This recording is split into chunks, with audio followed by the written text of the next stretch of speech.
supper time. My one meal a day supper time. And I just made a couple of videos, and so that's why I look the way I look. However, it's late, and I am making myself an omelet.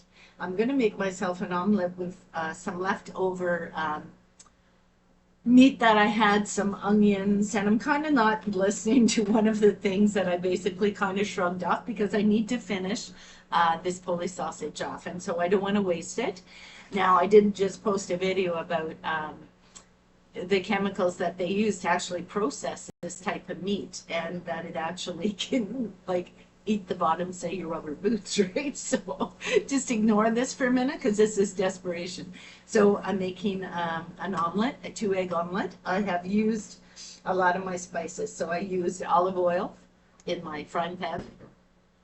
I have put some red pepper flakes, which I use because it speeds up my metabolism, but I also like the taste. I like it hot.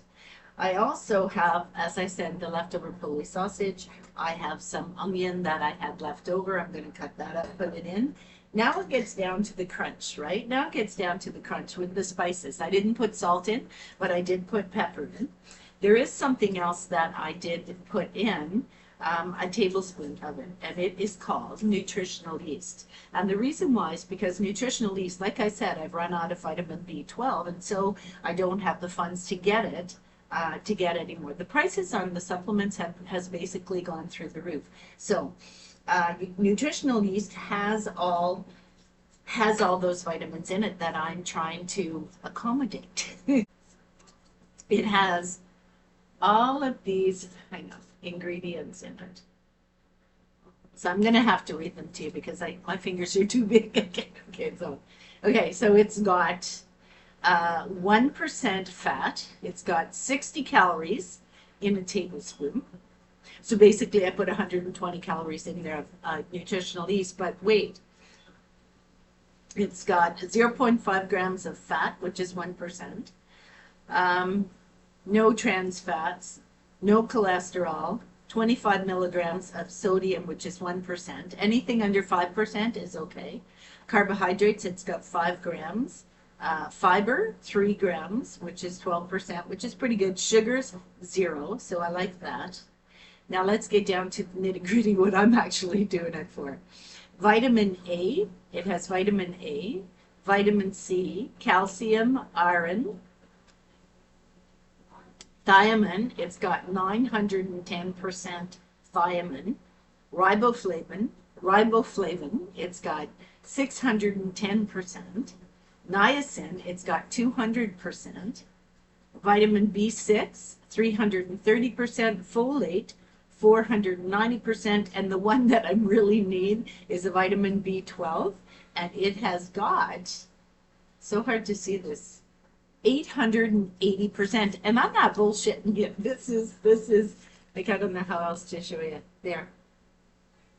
Did is I put basil as a spice because it's high in vitamin K, K1 and K2, and I ran out of vitamin D3/K2, so I used the basil as a spice, and that's how I use my spices to kind of supplement my supplements. So basil, I put it in my scrambled eggs with the meat, which I shouldn't add. So basil, and then I put nutritional yeast, which has all the B vitamins, and I definitely needed the vitamin B12. I put in the chili flakes for my metabolism. I put in, what else did I put in there? Olive oil. So those type of things are important for my diet, and when I run out of them, sometimes it can cause a lot of issues. So I like to keep my reserves up to par. I like to make sure that I have extra of certain supplements in the cupboard. However, this month, as it being, from Christmas into January, it was a little bit tight. And so I'm lucky. I'm just so lucky that I have stocked up on my spices. I indeed have some turmeric. I'm going to have a turmeric tea because anti-inflammatory. So I'm going to make it with the turmeric, the black pepper, the warm water. And they say that you can put nutmeg and cinnamon in it. However, I'm not going to do that. I'm just going to drink the turmeric. I might put some cinnamon in. So turmeric, cinnamon, black pepper, which is important because black pepper helps the body to open up those cells so that the body can actually break down and absorb the curcumin that's in the turmeric. So be aware of that. Black pepper is very, very important. So those are the spices that I use to cook my scrambled eggs. And I had to make sure that I put it in here.